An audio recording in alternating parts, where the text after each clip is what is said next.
امبارح في مباراة صن داونز اللي خرج فيها الأهلي من نصف نهائي دوري السوبر الأفريقي. وطبعا ده ليه أسباب كثيرة، مش سبب في البطولة نفسها، وده من بداية الموضوع. والبداية كانت في رحيل كابتن سيد عبد الحفيظ، في قرار عجيب وغريب اتخذته الإدارة في إنها تمشي واحد من أهم الكوادر في تاريخ الأهلي. ولأن مدير الكرة بيكون ليه مواصفات خاصة طبعا.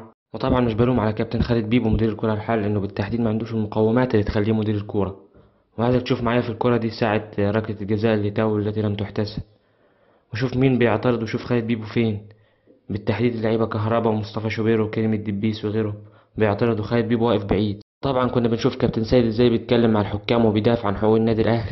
وتعالى نروح لحتة تانية، المهاجم موديست ازاي يا جماعة بالسوء ده؟ والإدارة ازاي بتختار اللعيبة؟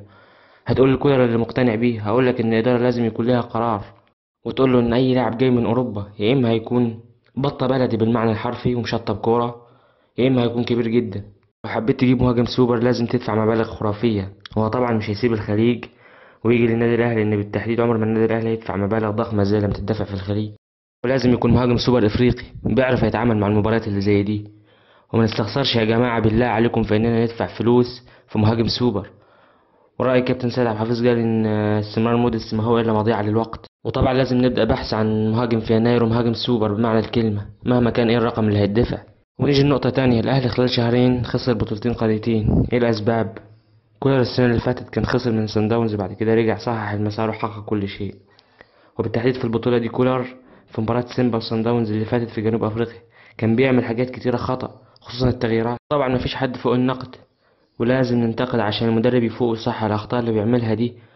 وربما تكون خسارة هذه البطولة هي تحذير شديد للاعبين والمدرب بعدم الاستهانة والتراخي في أي بطولة أخرى يعني. وطبعا أنا مقدر إن الإجهاد وسفر اللاعبين مع الفريق والمنتخبات مؤثر، ولكن هي دي المنظومة الأفريقية الضعيفة بتاعتك يعني. وبتعين حكام غير معروفين وسيئين في مباريات هامة وكبيرة. وإن شاء الله القادم خير، ولسه عندنا 5 بطولات يعني، لسه الموسم طويل، ونتمنى إن النادي الأهلي يفوق عشان إحنا كمان شهر ونص داخلين على بطولة مهمة وهي كأس العالم. وهنلاعب فرق بتضم نجوم العالم حرفيا بمعنى الكلمة. وفي النهاية ما تنساش تقولي في التعليقات ايه هو سبب الخروج المدون من صن داونز. وعايزك تفتكر على طول ان فلسطين في القلب، وما تنساش تدعي لهم.